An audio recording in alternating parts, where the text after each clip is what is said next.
استاذ الاساتذہ حضرت مولانا مفتی محمد احسان صاحب قاسمی کے صاحبزادہ محترم مولوی حمدان سلمہ سے درخواست ہے کہ وہ اپنی تقریر پیش فرمائیں۔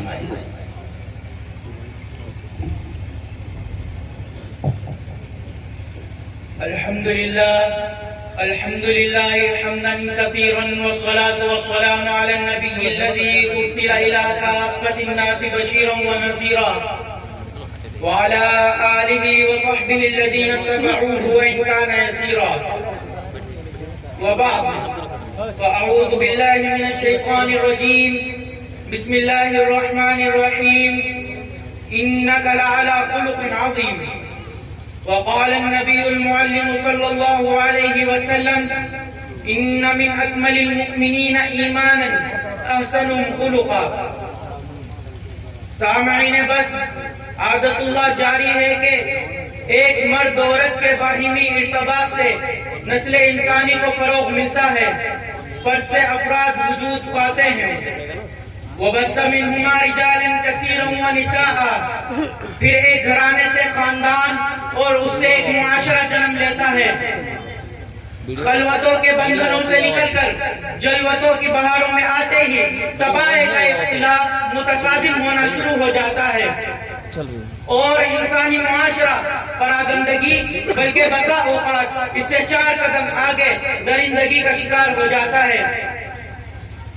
حاضرین محفل، انسانیت کو اپنی تخلیقی شرف پر باقی رکھنے کے لیے لابدی امر ہے کہ اس کے لیے ہدایت و احتیاط، ممانعت و انسداد، تحفظ اور پیش بندی کے لیے کچھ ضوابط اور مؤثر اقدامات ہوں۔ اس پہلو میں معمولی تغافل سے معاشرے میں فساد اور تنبہ سے معاشرے میں خیر و صلاح نشو و نما پاتی ہے۔ الہی قضاء و قدر ہے کہ انسان اپنی اکرمیت کے تحفظ کے لیے اپنی عقل کے بساط پر بذات خود کچھ اصول اور ایک عرف و عادت اختیار کرتا ہے، لیکن تاریخ بشری شاہد ہے کہ عقل انسانی کجروی کا شکار ہو جاتی ہے۔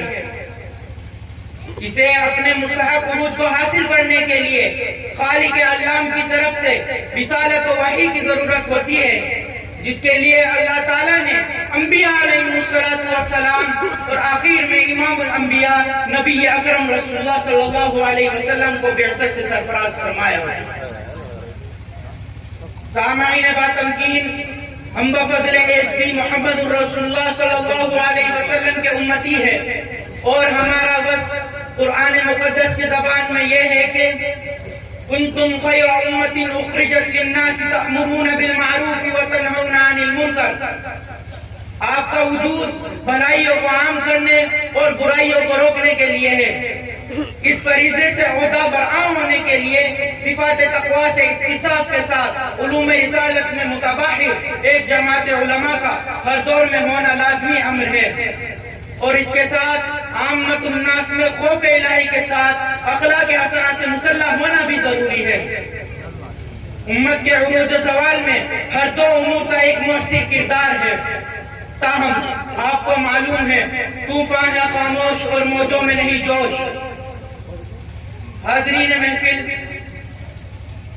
معزز سامعین، لاریب کے علم مستحکم مطلوب ہے، لیکن آپ کی شخصیت کے نکھار اور اسلام کی اشاعت کے لیے حسن اخلاق کہیں زیادہ اہم ہے۔ حسن اخلاق کا مفہوم بہت وسیع ہے۔ معافی کو اختیار کرنا، بھلائی کا حکم دینا، برائی سے روکنا، ناخواندگی اور جاہلیت سے اعراض، قطع تعلق کرنے والوں سے صلہ رحمی کرنا، محروم کرنے والوں کے لیے سخاوت، ظلم کرنے والوں سے عفو درگزر، کسی کو تکلیف نہ دینا، نرم مزاجی، بردباری، خیر خواہی، اصلاح ذات البین، ظالم کو ظلم سے روکنا، مظلوموں کی مدد کرنا، کمزوروں کی کفالت، لاوارثوں کی تربیت، علم و علماء کا ادب، چھوٹوں پر شفقت اور بڑوں کا احترام وغیرہ۔